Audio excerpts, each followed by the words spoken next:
You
hear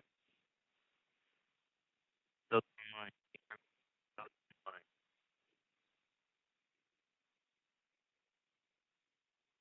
Respond to the here.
So,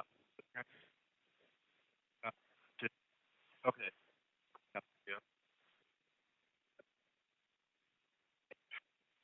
After you sort of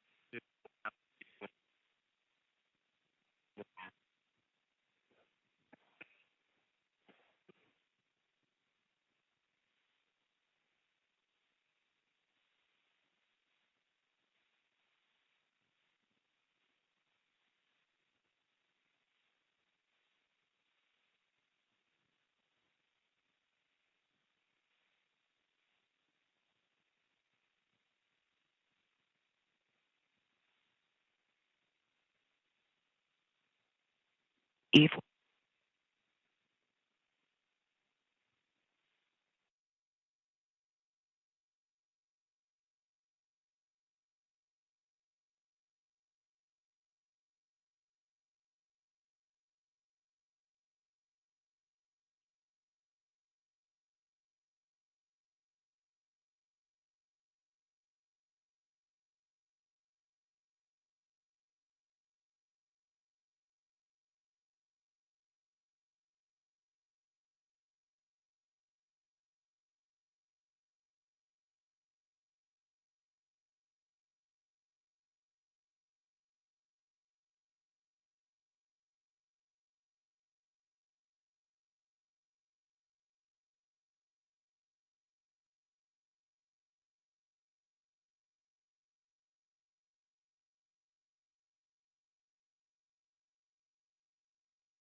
Hello, everyone. Thank you for joining us. We're very thankful that you all decided to come out to this event. My name is Brittany Chen. I'm Jason Hermosa. We are the local area champions for Pasadena. So for those of you who don't know what genKP is, it's a national business resource group. We have over 2,000 members nationally. In Pasadena specifically, we focus on four pillars: professional development, community benefits, pride, and social. We actually have multiple chapters within Southern California, including LAMC, West LA, Kansas City, County, San Diego, etc., Riverside, kind of Riverside. Um, And the professional development event is just one of the many events that we've planned for the year so far. That capitalizes on professional development, building strong networks, providing opportunities even for for helping out local communities. In fact, we have a couple of upcoming events. One is actually this Thursday. You might have already heard about it. It's the Wine and Canvas event, social event on this Thursday. Today is the last day to sign up for it. The link should be in your email if you'd like to participate. We actually also have a very special event coming up next week. It's going to be a career story for Dr. Ben Chu. You should be getting information about that. It should be streamed via YouTube. Watch out for that email coming sometime this week. More so to come. We will also be participating in Nurses Week here at the Walnut Center in 2 weeks on May 6th. We'll have a Gen booth. If you'd like to volunteer or participate or stop by our booth, shoot one of us an email. And we hope that you take this moment to take advantage and to learn and meet people from different parts of the organization. And we hope that you learn from this opportunity. And we hope that you come back too. So without further ado, we have three wonderful professional development leads to explain the mechanics of the event. Thank you. Thank you. Hi, everyone. Thanks for coming and thanks for speaking off. The panel, I want to thank the panel for coming. These are all consultants at Kaiser. They've been here for a number of different years, different variety of years. They're from different groups. So they're SPC, KFH, and then we also have one from IT. So it's a really broad group of people, and we're excited to have them come here. I want to say as the format of the event is going to lead off some questions that I have, and then we're going to open it up to the floor after we've got questions that people have understanding of what they do, where they came from. So, I'm going to start off. First question is actually, please introduce yourself and give us a brief description of your professional and educational background as well as why you became a teacher consultant. I'm going to start with the outside. Hi, everyone. Thank you so much for having me. My name is Etsy Copans, and I've actually been at Kaiser Permanente for the last 10 years. I'm thrilled actually to be here at a brown bag because I have to say my career started with a brown bag at UCLA. I went to my undergrad, I did Emory, and then I got my master's in public health in management and health policy management from UCLA. And at a brown bag, Laura Johnson was there talking about consulting. So I feel like this is a very full circle, and I'm back here also talking about consulting as well. In terms of background, I really started off with kind of an untraditional grassroots community approach. So I did a lot of work with American Cancer Society, anti-tobacco work for the state of Georgia. I did AmeriCorps for a year, and then I really loved mission-driven stuff, but I wanted to balance it with some a little bit more of management components. So that's when I decided to get my master's. I worked at Cedar Sinai for a year, and I have literally been here for the last 10 years after that. So I'm really happy to be here. Thank you. Hi everyone, my name is Marty Santos, and as you know, I'm a senior business consultant in KPIT, the Business Enablement Team.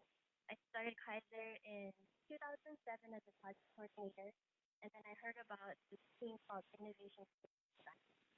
And what I love is actually innovation, technology, and thinking out of the box. So I mentored one of the masters there. And 3 years later, in 2008, I graduated from Bretman College and my business and my major is business. My name is Andy Glawala. I'm a senior consultant in Strategic Business Initiative Group, which is a group within SCPMG. I've been at Kaiser for about 2 years now. Before I started my healthcare career, I did investment banking for a few years, and I worked at a tech startup. And then I ended up at DaVita, which is a dialysis company, after I discovered healthcare was the industry I wanted to be in. After I worked at DaVita for a few years, I got my MBA in it, and then I came to work at Kaiser Permanente. I joined Kaiser in the business consulting group, and then when the Strategic Business Initiatives group started about a year or so ago, I departed that and joined the new team.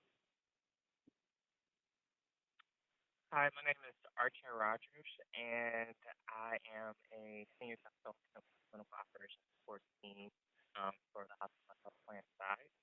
I'm originally from some personal like and I did my undergraduate at the University of Mississippi. I do come from more of a community organizing type background. One of my first jobs was working for the William Winter Institute for Racial Reconciliation in Mississippi, where we're looking to address public issues, bring up a lot of different stakeholders together. I then transitioned to Washington, D.C., where I worked for a health policy think tank, looking at health disparities and also thinking about how to spread awareness about the Affordable Care Act. I had interest in wanting to see how policy really interacts with the healthcare system. So I decided to go back to school. I went to Georgetown University and obtained a master's in health systems administration. After Georgetown, I moved to LA to do the administrative fellowship here at Kaiser Permanente, where I was able to see all sides of the integrated system here, which was a very unique and fulfilling opportunity. Following that, addressing social determinants of health, our basic resource needs for our members, and thinking through the strategy for how we do that as a region. My name is Shasha Pratikya, and I'm Sash. I came here for 1 year, and I was at UCLA Health Systems, the decision support, for 2 years. Before that, I was did my undergrad and grad work in Claremont College in Pittsburgh. Introduction to healthcare was first, my academic background is in economics, and I did my undergrad and graduate work in that. And healthcare economics was my first introduction. And then I started working at a healthcare school of community health and their research institute. and got into understanding some of the projects, some of the healthcare issues affecting the nation, and from there it was I was very interested, and there was a lot of things obviously going on. So that's when I decided to make my career in healthcare. The next question is kind of a dual question. It's basically, what's your day-to-day look like as a consultant, and what type of projects do you work on? Right. But, so the day-to-day part, lots of scheduling. That's always the fun part. Of my projects really quickly. So I support the tertiary committee, and tertiary committee deals with a few service lines that have been recommended through the executive sponsors, Dr. Saxonet, for any issue to be resolved. Currently, I'm finishing up plastic surgery and gynecology. On the horizon, starting off is cancer care, specifically leukemia and non-solid tumors. So that's my first project here was also with the tertiary committee, which was neurosurgery and the new program at Orlando. Transgender, the internalization and the implementation right now happening. The Regional Transplant Oversight Committee, which is headed by Dr. Koget, and probably something else. That's about it. And then there'll be more implementation. And on a day-to-day, it's a lot of interacting with people, a lot of understanding. I mean, we're a client-based position, so we work for other people, work for our clients, and understanding what they need and getting them what they need is a big part of it. And sometimes being a therapist also comes in handy. What are your clients? Well, my sponsors, executive sponsors are Dr. Saxonetti, and then more on the project phase would be the regional chiefs and the medical center chiefs of the service line. So for plastic surgery would be the regional chief, Dr. Tan, as well as the chiefs of the medical centers. And then so that's same with gynecology, Dr. Yasmur is a gynecologist, cancer care, same story.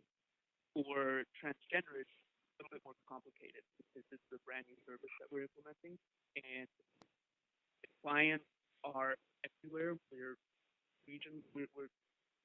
sorry for this briefly. We're putting the service at West LA, the complex Boston surgery. So Dr. Coleman, our Coleman, as at West LA, the medical director there, he's obviously very invested in this. So making sure he's happy, making sure Dr. Katsuki of the chief of surgery is happy, and making sure that they're satisfied, all the way down to the nurses who are interested in training and that'll be dealing with the patient. Quite similar. A lot of my day to day is interacting with a lot of different people, and scheduling is a major part of the job. Actually, right now I'm working a lot on federal grant that Kaiser Public State of California is pursuing, looking to create an accountable health community, which is very new, just even nationwide. But the premise of it is to really bring different stakeholders together, so clinical stakeholders as well as community partners and other players to address social needs within a geographically defined area, looking at a particular patient population. And the hope is that if we can address some of the social determinants of health, can we see a return on investment within the healthcare system? So since that's new, that's a lot of researching to see what facts and figures actually prove that model will work. But also working with good folks over at research and evaluation to think through the evaluation piece of the work. I also lead an initiative here around Health Leads, which is an external vendor that we have to help us think through how do we sorry, to think through how do we systematically address social determinants of health within the care delivery setting. So that's things from developing a standardized screening tool to clinical communication to navigation, referral, and even understanding the social care gaps that are present within different service areas. Um, I am also doing some work with the Medi-Cal team to figure out how we can really integrate CalFresh into medical financial assistance work. So I feel like my work kind of really runs the gamut. But what's really interesting is that I get to understand how social needs can be integrated in various parts of the care system. This question I have is, who are your clients? Yeah, so I feel like I have a lot of clients. So Dr. Shah is uh, Dr. Shaw and Dr. Cantor are actually the executive sponsors of a lot of the work that I do. Um, I actually report up through Paula Smith, so she's definitely a client of mine. But we also interact a lot with the MCAT as well as social medicine teams and case management teams at local medical centers. For those who don't know, the MCAT is the Medical Center Administrative Team, which is those three people. It's the medical director, the chief administrative officer, and there's a new title for this one. It was the executive director of the hospital. Does anyone know the new title of that person? Senior Vice President Area Manager.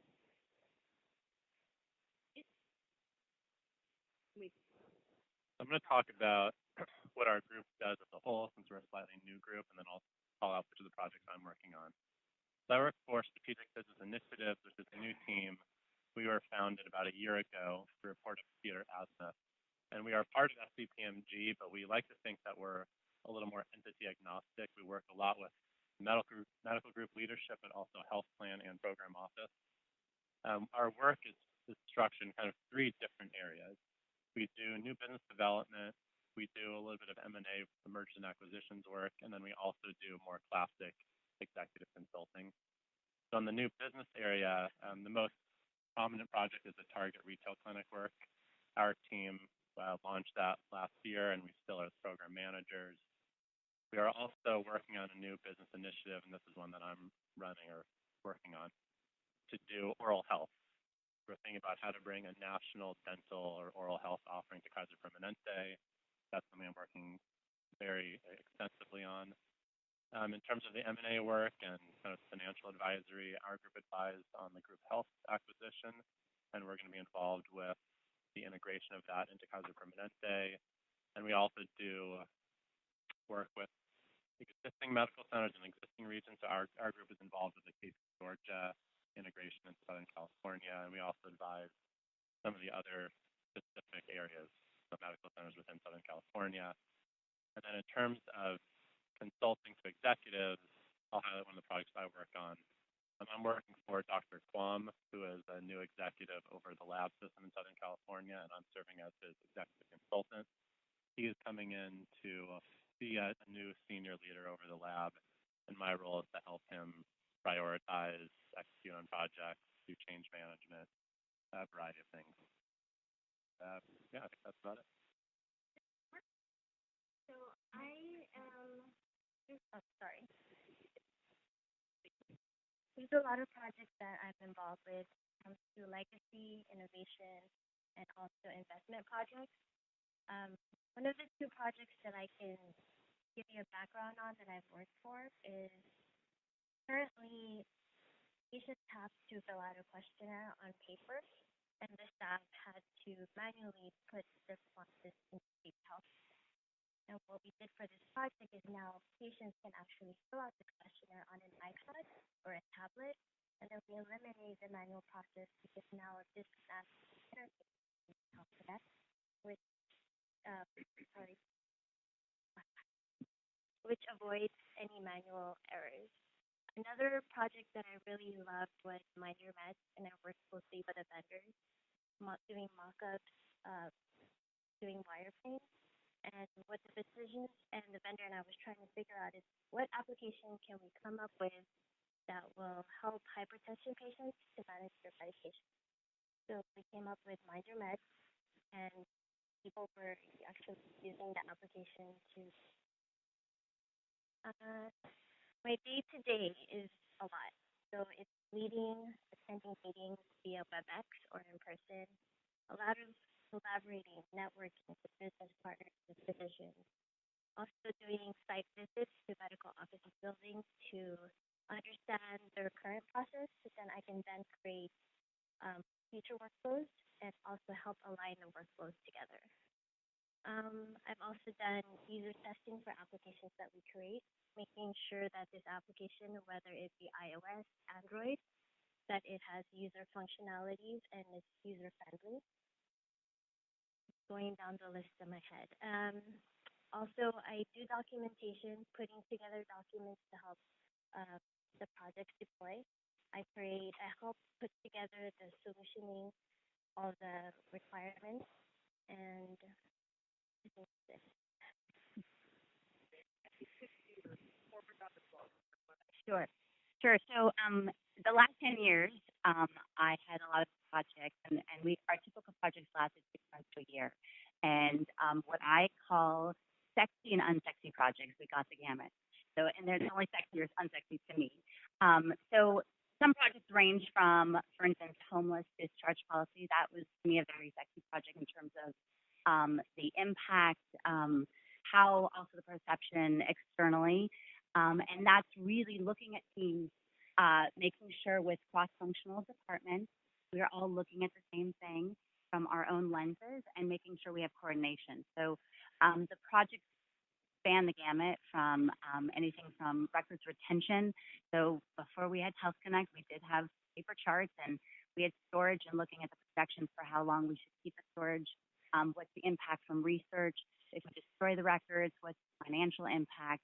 And really, I think in all of our jobs, it's our job to tell a story through data and through structure to really outline and give the facts and put them on the table, make recommendations so that executives who can't get into the weeds and dive into that can make those decisions. So I did also something qualified bilingual staff project, which was a Senate bill that we had, SB 83. We had to have interpreters for all of our patients to match linguistically the languages that they were interpreting. And I love that project because it was really looking at our patients and finding the talent within our own staff, paying our staff to actually interpret and qualifying them from a clinical level versus conversational level. So there was a multitude of projects that we did, and I think on a day-to-day basis, for me, it's really there is some therapy pieces, but it's kind of thinking of the big picture, creating structure so people can function, giving proposals in terms of timeline, and also creating the deliverables and the structure so people can react to what the topic is. So you can say, hey, this is what we've researched. You don't have the time to research. We've done a deep dive. Here's our analysis. Here's our overall picture and our recommendations. So my clients typically were folks on the 7th floor on the health plan hospital side. Now switching into this role, so this role meaning I've been with government and community relations, and I'm working on the School of Medicine, helping them. We got approval, as many of you probably know, in December to launch a school in 2019. So my job has switched a little bit in terms of my clients. My clients are still executives, but from a national perspective, because it will be a national school. I have 6 portfolios of work. So I have communications that I interface with the communications team. I'm smiling at some of them in the room. I have IT, so the IT infrastructure for our school, and making sure that we are planning appropriately to support the vision and have IT be there at the table. I also do the curriculum team, so I oversee really the committee that's putting together what is the curriculum and the content going to be for our medical students. I'm also running the accreditation work stream. So we are doing something crazy. We've never had a medical school, so we have 3 different accrediting bodies that we have to go through, and there's a lot of work around that. Part of that is also research. How do we want to actually have our school and our students interface with the community? And I know I'm missing one. Communication, research, accreditation. Yeah, that's it. So those are my portfolios of work, and with all of them, you just kind of there's a lot of juggling. And if I could just highlight one thing, you just have to be very flexible, resourceful. I think as a consultant, because it requires that level of things are going to go wrong. Things are not going to go out how you think you want them to be. And so, how can you creatively think of what's a possibility and how can we make that happen? And I think as me, I've always loved the creative side of things. I think this job has allowed me to be creative and do it in the like, what's possible? Okay, that's not going to work. Let's come up with some other options. Actually, as well as my next question about what your favorite thing is about your job and what was your Am I on again? yes. Okay. Perfect So segue. perfect segue. I think that to me that's the most exciting part. I like to be creative, so to me that's huge. I also think one as a consultant, it's kind of one of those things where you get exposure to so much from a very different perspective from for KP, especially as an internal consultant.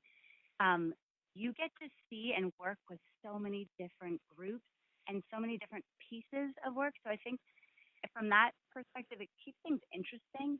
You learn from almost a very deep dive about KP, and you're not just exposed to one lane, one silo, but you really have to kind of take into account that larger perspective of how the pieces play together. So I would say that's probably the third thing I like. To me, I love connecting dots. So I like pulling things in from different places. And I'm a network. I like to talk to people, if you can't tell, but I'd like to pull people in. So I think to me, the informal conversations actually are very, they're high value because informal conversations and your networks, if I could stress that, 10 times over. And I asked some friends, hey, you guys as consultants, what do you think is the most important thing? And that networking thing, especially at KP, which we are such a relationship driven organization, it is so, I can't, literally, one of her managers is Oscar Bolanos. I worked with him 8 years ago and on a project. And guess what? I had something that we needed. Hey, Oscar, I worked with you 8 years ago. Can you circle back and can I pull you back into this? So I think for me, too, that connecting the dots and pulling people is also something I enjoy. For me, what I really love is the team. They're very supportive. They empower me, and also the fact that I don't do the same thing every single day. It's always different, and I like the variety of tasks that we have to do. And as I mentioned, my passion is technology, innovation, the future gadgets. I like that I can play with an iWatch and come up with applications or help design an application and think of an icon, um, test out the look and feel of the application, and also see people use the application to see if they like it and what does not work. The second question was what motivates me. What motivates me is knowing that what I do is actually helping our patients. Like whenever they go to the hospital, it impacts them to make their experience better. And it also feels good to know that I'm helping solve solutions within KP and figuring out how we can make things better.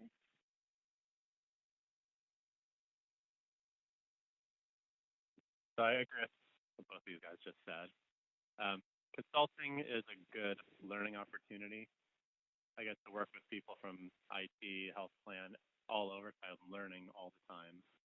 And I think the biggest thing that I'm enjoying about my role is that the reason I came to KP and the reason I think everyone else in this room came to KP is you believe in how KP delivers healthcare, that we are the answer to healthcare in America, and we're doing things to change the healthcare industry, which is awesome. And in my role specifically, I'm getting to work on projects like retail or now dental, where we're taking an industry that was, individual dentists who are focused more on production and hopefully turning it into something that's focused on quality and taking the way KP does medicine and doing that in the dental industry. So for me, having the ability to impact industries and to deliver KP's way of operating is most exciting. I'm really passionate about health equity, and so this scope of work allows me to do that every day. And I also really enjoy going to the site visits, I do a lot of site visits, and I go to the places that nobody wants to go. So I go to Kern County a lot and Antelope Valley. Um, but I think every time I complain about driving out there, I always love it when I leave because the people out there are just so great and they are so passionate about helping the members out there. And I get to play a role, as many people said, in helping them equip our members to have a better health status, to connect to resources that sometimes we don't even think about and how they impact the members' ability to manage their medical condition. Um, and I guess that's what really motivates me. I think seeing a team who can come together to think about how we can make our members' lives better is always a positive thing, and I think it keeps you pushing. I also am just really, I feel like I'm really fortunate to be in a position where we're really thinking outside the box and how we interact with our members. And so when you start talking about bringing in community partners, and I know we interact with community partners in a very, I guess, kind of grant driven way where we provide them funds to do something. And now we're saying, hey, we want to be at the table too and help. Let's facilitate how the work you do, how that connects with the work that we do. Because when we think about total health, it involves so much more than just the care that patients receive within the clinic or in the hospital. It includes their environment, their socioeconomic status, and I'm just really thankful that KP is entering that space and allows us to really treat the whole patient even better. So the things I like, wise person once told me, be the dumbest person in the room, and more often than not, I feel like that. I work with incredibly brilliant people. I mean, these people have, some of our physicians have more letters after their names than I have letters in my actual. So, the learning opportunities are incredible, but it also keeps you on your toes. You don't get away with it, and that makes you a better person and a better professional, but also better in your person as well. In terms of motivation, I think back to when we were all in college or we're about to graduate, we want to say, I want to do good, I want to save the world and whatnot. And more often than not, that fades away as mortgage comes along, car payments, and trying to get the next promotion. But this job really allows me to hold on to that value. And one of the things is an example is the transgender service. I mean, this is one of the most disenfranchised population group in the nation. I mean, they're in a very bad shape. And the fact that one of my projects, I actually get to do, an effective, very tangible thing to help them out is definitely something that motivates me. And this is my final question for you guys as we open up the floor. Sorry. This is my final question before we open up the floor. I know some folks are here just really wanted to learn about what large variety of what we do. And some people might be interested in actually getting into it. So this is for those latter case who what advice would you give those considering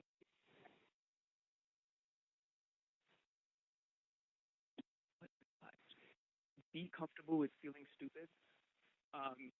You will, and take that as an opportunity that we have an opportunity to learn a lot of things. It's not just surface. We don't scratch the surface. You have to become a specialist in every project that you do.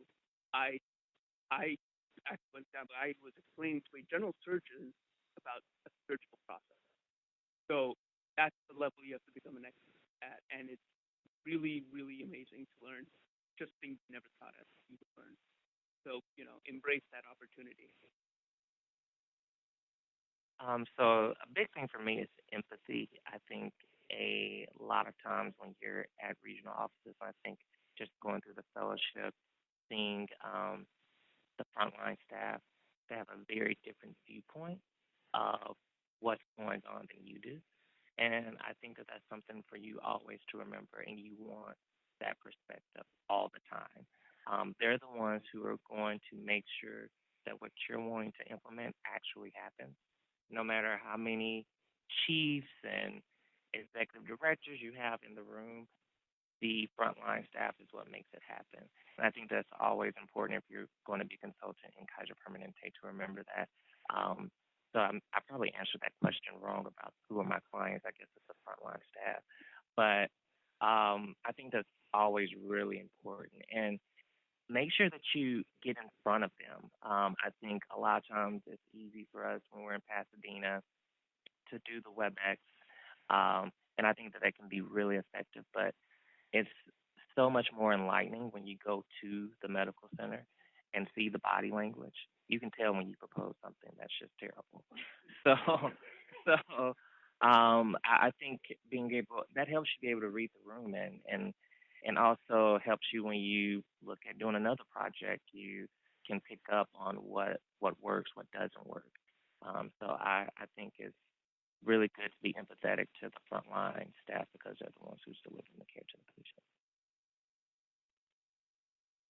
A good consultant at Kaiser Permanente has a very broad skill set. Someone who can communicate well, who can sit down one on one with a very senior executive and have a discussion, deliver a message. Someone who has good analytical but also presentation skills. We deal a lot with data here, but it's hard to explain a story or convince someone with data unless you have a good analytical toolkit. And I think it also helps, as we've mentioned already, to have a good understanding of the organization. Things get done here in probably different ways than at any other company. So just understanding how KP works and knowing who you need to talk to in what order to get people on board before you move ahead is pretty important. The advice I would give is I still haven't figured it out, but how to stop myself from thinking. Even after I, leave work, I'm constantly thinking of solutions of how to fix things, what technology we could use to prepare yourself to not know how to turn off that button. Also care about your project, know the client, understand them as well. And I know this is just a high level panel, but I think what would give you guys a more understanding of what we do is ask us if you guys can shadow us one day so you can get more of the details of how our day really goes. I would say, being the fact that we are such a relationship driven organization, to me, integrity and what you stand for your brand, I can't stress that enough. I think, a lot of us in this organization for a long time, and it's really important. Your credibility is really important. So it means the product of your work, when you send things out, the spelling mistakes, the kind of things that you do that you didn't check over, it does reflect on your brand. I think anytime you make an informational interview or anything like that, even if it's casual, you put your best foot forward because even if you come in jeans and just chill, as it's supposed to be informal, I think it definitely sends a message. So I always feel like if you are looking to get a job in consulting and I think it stands for any job, always put your best foot forward and follow up with what you set out that you're going to do. Because I really think if you build that trust with folks, then they know they can rely on you. And guess what? They're going to think about you when the next time something comes up. They're going to come to you because they have that trust and they really believe that you are that person that will follow through. So to me, those would be the big things. So that's actually the end of my series of questions. So I would like to open it up to the floor. You can either ask the whole panel or just simply choose one person you have a question for. Anyone have questions? Can you actually please turn on your speaker button and speak into the microphone? Sure, I feel really important now. Yeah. So this is, I guess, for all of you. What's been one pivotal experience or relationship or project that you've worked on that you feel has led you to the role that you're in right now?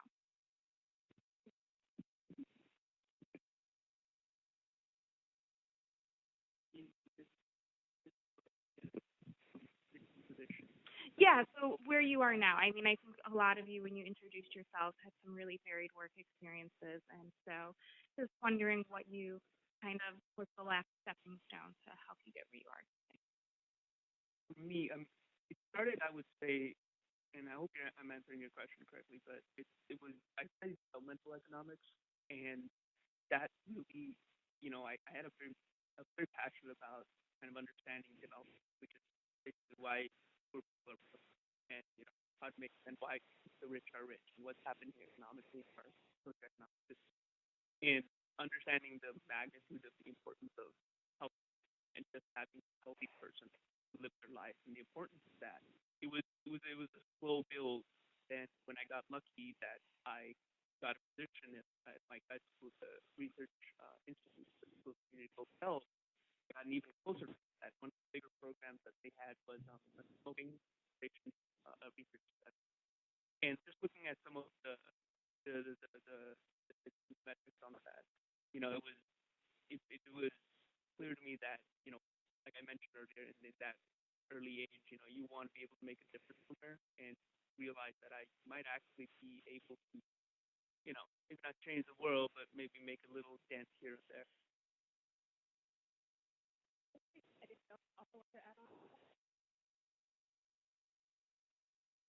I'm happy to. I think it goes back to my point about relationship building. So my finding this position, it came up for me from kind of two sources. Someone I had done a project with probably 7 years ago had a job opening, and one of my managers, who also did a different job, found out about this, and so it was a connection of, hey, SB would be good for this. You should talk to her, and then me reaching out to an old client and saying, hey, I'm interested. And it was that connection that led me to sports medicine and graduate medical education.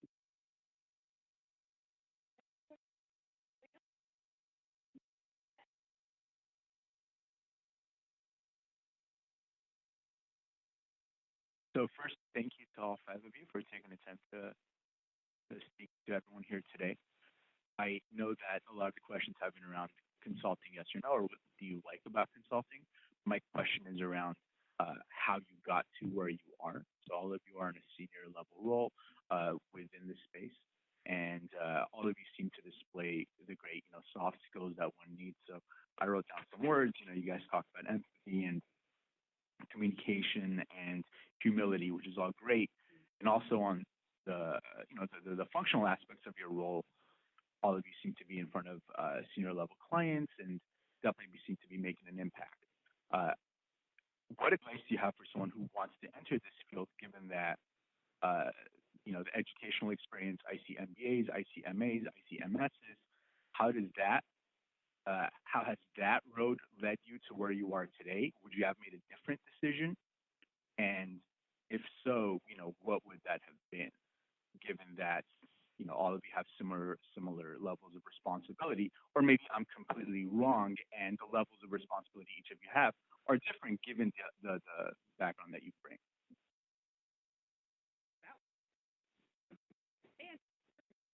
Mike, can you summarize your question for us? So MBA, yes or no? MS, yes or no? MA, yes or no? And how many years of experience do you think you need to get to where you are today? Because I come from an MBA background, and it comes with a $120,000 price tag, and I regret it. Or should I regret it? Okay, I'll answer that. I also have an MBA, and yes, it's very expensive. I think you don't want to judge all life decisions based on the dollars behind them. Yes, maybe my return on an MBA was not as great as it could have been, especially coming to Kaiser Permanente. But I think there's a lot of other value that you gain. One, the experience of getting that degree is worth a lot that you can't put a price tag on, and then being able to work at a place like Kaiser Permanente is worth so much more. I mean, yes, you could work at another company doing boring things that don't impact the world and make a little bit more money, but when you work at Kaiser Permanente, you're doing something that's meaningful, and that's worth a lot. So, yes, getting a grad degree is expensive, but I think it's worth it. And to work in a consulting position at Kaiser usually requires some sort of graduate level degree. So I would say if you're interested in graduate education, it's a worthwhile investment. Not everything should be judged in dollars and cents. And what are your other questions, Mike? Levels of responsibility given an MBA versus something else, or did I make the right decision? I think I definitely made the right decision. I mean, my decisions in life have kind of come as I've gone down the road. I did not have a grand plan a decade ago or 12 years ago when I graduated college. Things have kind of just come about, and I've made choices based on what my thinking was at the time.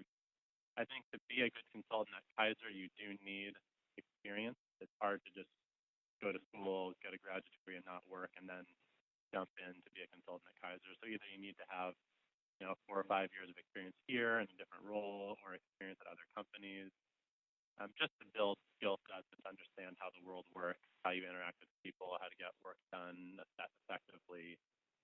I think to be a good consultant, you need experience. But if you are in a role that's not a consulting role and you want to get that, you can certainly do that.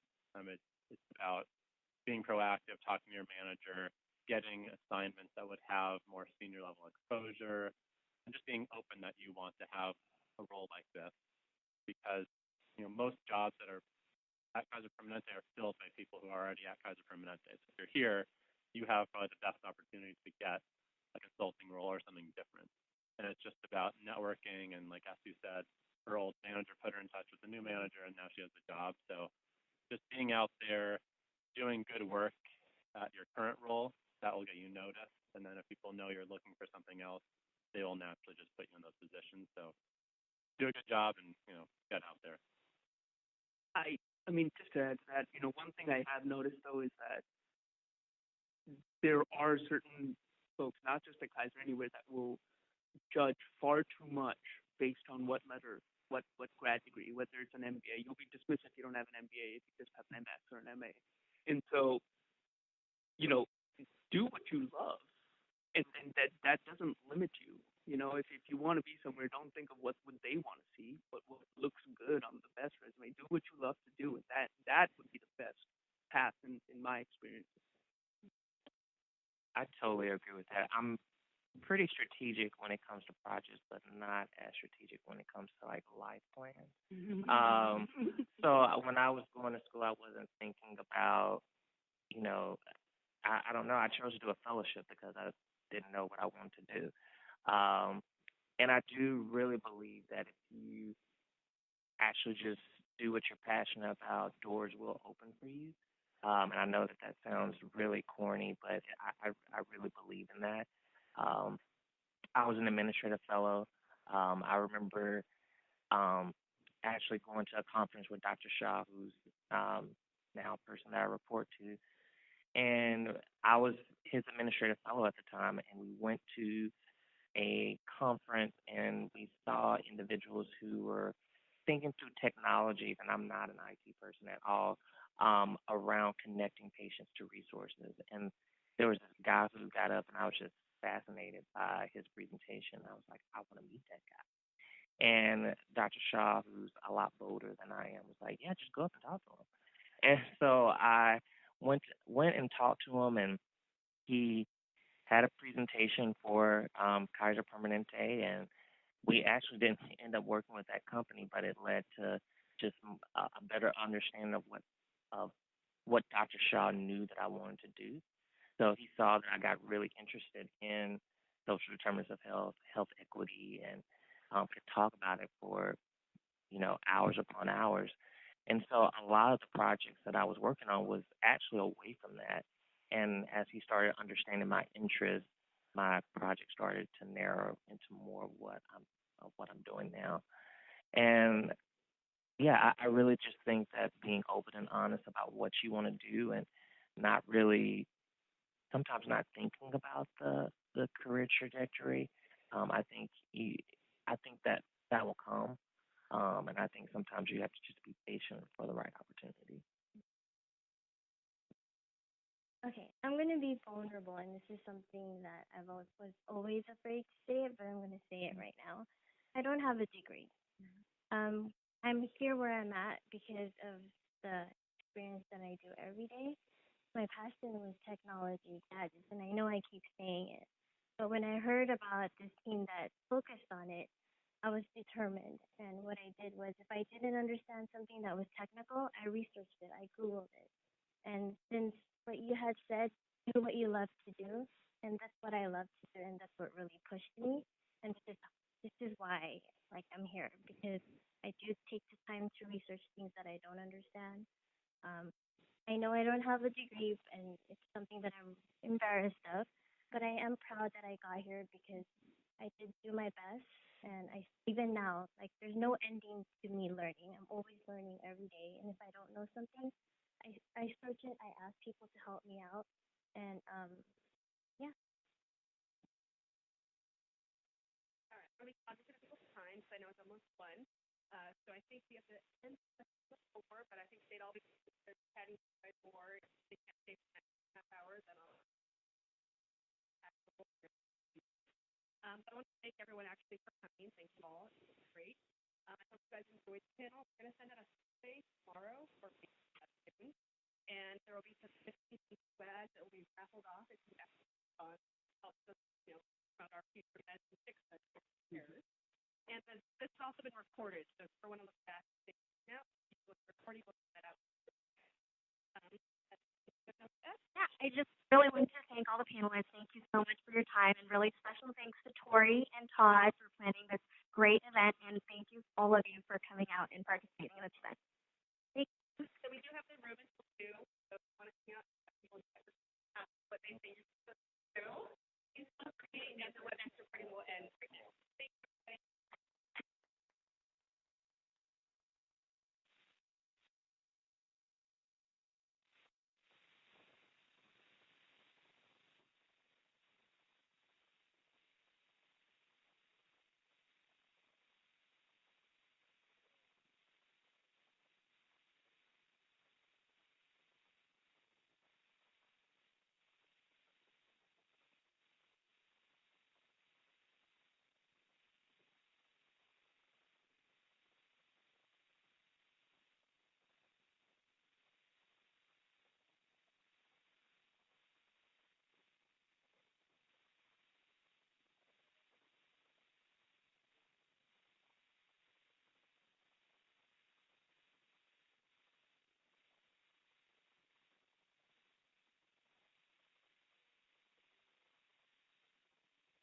We are genKP, 1,932 members strong.